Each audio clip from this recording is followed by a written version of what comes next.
Hey there. Ever feel like you're just surrounded by distractions, constantly pulled in a million directions? It's like we're living in a perpetual state of overwhelm, isn't it? Absolutely. And today we're diving deep into Hyperfocus by Chris Bailey to uncover some actionable strategies for reclaiming our attention. And not just reclosing it, but making it work for us, not against us. Exactly, because let's be real for a second. How much time do we actually spend on autopilot?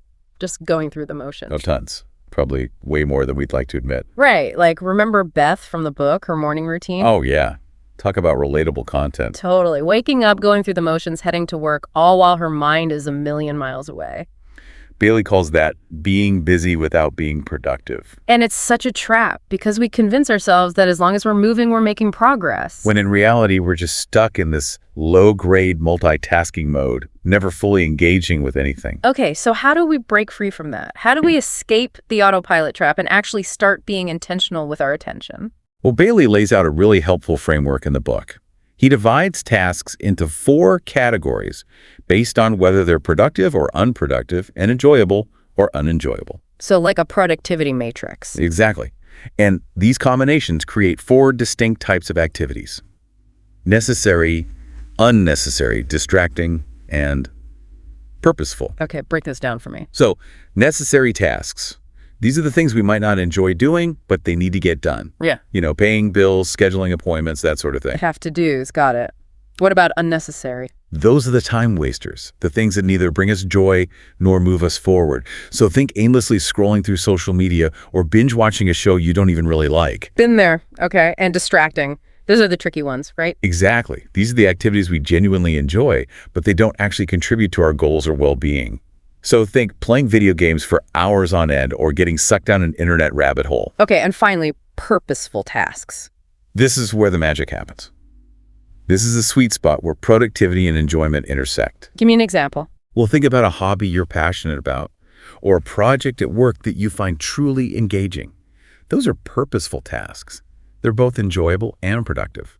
So it's about finding that intersection between what we love and what moves us forward. Exactly. And the more we can cultivate those purposeful tasks in our lives, the more focused and fulfilled we're going to be. This is reminding me of something else that really struck me from the book, this idea that focus isn't some innate talent that you either have or you don't. Oh, I love that part. It's so empowering. Right, because for so long, I thought I was just wired to be distracted, that I'd never be one of those laser-focused people. But Bailey reframes it as a skill. Exactly. It's like learning a language or playing an instrument. The more you practice, the better you get. And that's such a game changer because it means that no matter where we are on the focus spectrum, we can all improve. So how do we do that? How do we actually train our attention to become more focused individuals? Well, that's where this concept of hyperfocus comes in, and it's what we're going to dive into next. Right. Okay, so we've identified the problem, this autopilot mode, and the importance of prioritizing purposeful tasks.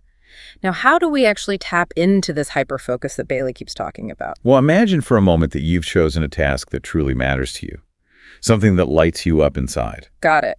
I've got my purposeful task in mind. Now, picture yourself fully immersed in that task. Distractions melt away, time seems to disappear, and you enter this state of flow where you're completely absorbed in the present moment. Okay, that sounds amazing, but also a little intimidating. How do we actually get there? Well, it's not about forcing ourselves into submission. It's about setting the stage for focus to flourish. And just like entering any other state of mind, think meditation or even falling asleep, there are stages we can follow to guide ourselves there. All right, I'm ready to hear these stages. Walk us through it. All right, so stage 1, it's all about choosing the right fuel for that focused fire. Okay, I like that analogy. It's about making sure that the task you're tackling is actually worthy of your full attention. So picking my purposeful task was just step 1. Now I need to make sure it's truly something I'm invested in. Exactly. Your brain needs that sense of meaning to really dive in. If you're not intrinsically motivated, reaching that state of hyperfocus is going to be an uphill battle. It's like trying to make myself sit through a boring movie. Right. You can try to force it, but your mind is going to wander. Exactly. And it's going to take way more effort to stay focused. Exactly. And that brings us to the second stage, eliminating distractions. Okay, so this is where we silence our phones, turn off notifications. All of that and more. Because we're talking about both the external distractions, like you said, the phone, the emails, but also the internal ones. Oh, the thoughts. Those pesky thoughts that pop up out of nowhere. Exactly. And those can be even more insidious because they're not always easy to pinpoint. My brain sometimes feels like a browser with a million tabs open. Right. And each one vying for your attention. It's exhausting. It is. And this is where practices like mindfulness and meditation can be absolute game changers. Okay, so before we dive into that, let's just quickly recap the stages so far. Sure. Choose a meaningful task. Sure. Minimize distractions, both internal and external. Sure. What comes next? Stage 3. This is where we actually roll up our sleeves and dive into hyperfocus mode. Okay, so this is the doing part. It is. But here's the thing. It's not about becoming some kind of productivity robot, forcing yourself to focus for hours on end. Because that's just not realistic. Exactly. Most of us can only handle so much focused attention before we need a break. So what's the sweet spot? Well, Bailey recommends starting small, maybe 25 minutes of focused work, followed by a short break. Okay, so like the Pomodoro technique. Similar concept. And then as you build that mental stamina, you can gradually increase your hyperfocus intervals. So it's like training for a marathon. You wouldn't expect to run 26 miles on your first try. Exactly. You build up to it. And finally, the fourth stage, and this one is crucial, is mastering the art of refocusing. Because even with the best intentions, our minds are going to wander, right? Absolutely. It's part of being human. But the key is to notice when your attention starts to drift and gently guide it back to the task at hand. Easier said than done sometimes. Oh, for sure. But think of it like training a puppy. You wouldn't punish it for getting distracted. You'd gently redirect its attention. Right. And the more you do it, the better they get at staying focused. Exactly. And it's the same with our minds. The more we practice this redirecting, the better we get at catching those wandering thoughts before they derail our entire focus session. Remember that statistic from the book about our minds wandering 47% of the time? Oh, yeah, that one was a bit alarming. Right. But it also highlights just how much potential we have to improve. Even if we could cut that wandering in half, imagine the impact it would have on our productivity and well-being. Absolutely. And that's what makes this so exciting. Nice. It's not about achieving some unrealistic level of perfect focus. It's about making small incremental improvements that add up to a big difference over time. So we've got these 4 stages of hyperfocus: picking a meaningful task, minimizing distractions, focusing in intervals, and mastering the art of refocusing. But how do we turn these stages into actual habits? How do we make hyperfocus a sustainable part of our lives? That's the million-dollar question, isn't it? It is what Bailey tackles head-on in the next part of the book. All right, so stay tuned because we're about to dive into the practical strategies for making hyperfocus a sustainable part of our lives. So how do we make this hyperfocus thing stick? How do we turn it into a sustainable habit? Well, Bailey introduces this concept of attentional literacy. Attentional literacy, what's that? It's basically the ability to understand and manage our attention effectively, like being able to read and write, but for our focus. I like it. So how do we become more attentionally literate? Well, he talks about these 3 individuals in the book, Jonathan, Mary, and Kent. Each of them struggled with focus for different reasons. Okay, so like different types of attention challenges. Exactly. Yeah. Jonathan was dealing with a ton of stress.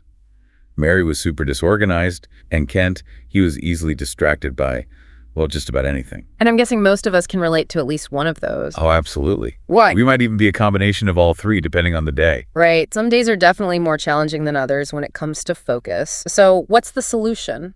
What tools can we use to combat these attention challenges? Well, one of the most powerful tools, and we touched on this earlier, is meditation. Meditation. Okay, hold on. Before anyone tunes out thinking, oh no, not another meditation lecture. I hear you. But the book does a really good job of demystifying it, making it feel accessible to everyone. Because it's not about sitting cross-legged on a mountaintop chanting Om for hours on end, right? Exactly. It can be as simple as taking a few minutes each day to just focus on your breath. Okay, and how does that help with focus? Because you're training your brain to resist distractions. Every time your mind wanders and you gently guide it back to your breath, you're strengthening that attention muscle. So it's like doing reps at the mental gym. Exactly. Yeah. And the benefits, they go way beyond focus. There are studies showing that meditation can actually change the structure of your brain. Really? Yeah, it can lead to increased gray matter in areas responsible for attention, emotional regulation, even compassion. So it's not just about getting better at checking things off our to-do list. It's about cultivating a calmer, more focused, and even kinder mind. Precisely. I love that. But let's be real for a second. Even knowing all this, starting and sticking with a new habit can be tough. Oh, tell me about it. So what about those times when we're feeling resistant? When those distractions inevitably pop up, what do we do then? That's where those 4 strategies from the book come in handy. The 4 strategies for overcoming distractions. Remind me what those were again. All right, number 1, start small. Don't try to go from 0 to hyper-focus hero overnight. Exactly. Even just 5 minutes of dedicated focus is a victory. So celebrate those small wins. Exactly. Yeah. The key is to build momentum. Okay. Number 2, be honest with yourself about whether you're truly busy or just using being busy as an excuse to avoid something. Oh, I've totally been there, using busyness as a badge of honor. It's easy to fall into that trap. But the truth is, true productivity isn't about how much you cram into your day. It's about making sure those things you're doing actually matter. Exactly. All right, strategy number 3. Consistency. Just like going to the gym once won't magically transform your body, practicing hyperfocus once a week won't magically transform your attention span. It's about showing up consistently, even when you don't feel like it. Exactly. And trusting that those small efforts will compound over time. Got it.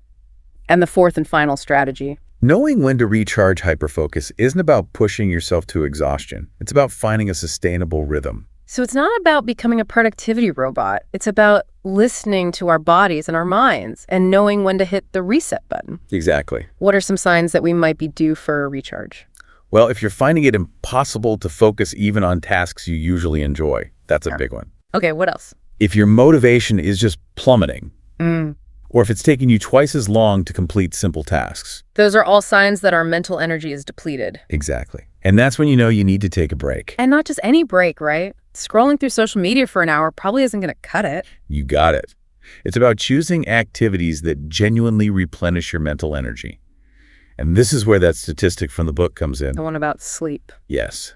Getting enough sleep can improve your focus by a whopping 58%. 58%. I'm convinced I'm going to bed early tonight. What else can we do besides prioritize sleep? Bailey recommends incorporating short strategic breaks throughout the day. He's a big proponent of the 90-minute work cycle. Okay, so work for 90 minutes, take a break, repeat. What makes a break strategic, though? Think low-effort, enjoyable activities that don't involve screens. So go for a walk, listen to music, chat with a colleague, meditate, step outside for some fresh air. Basically, give your brain a chance to rest and recharge. Exactly, so you can come back to your work feeling refreshed and re-energized. This has been such an insightful deep dive. We've covered a lot of ground today, from escaping the autopilot trap to harnessing the power of hyperfocus. We've explored practical strategies for managing distractions, overcoming resistance, and recharging our mental energy. And most importantly, we've learned that hyperfocus isn't some superhuman ability reserved for a select few. It's a skill we can all cultivate with practice, intention, and a little self-compassion. Absolutely. Yeah. So as you go about your day, think about one small step you can take to create the conditions for hyperfocus to flourish in your own life. Maybe it's setting aside 5 minutes to meditate, identifying your purposeful task for the day, or scheduling those strategic breaks. Remember, even the smallest actions taken consistently can lead to remarkable results. Until next time, happy focusing, everyone.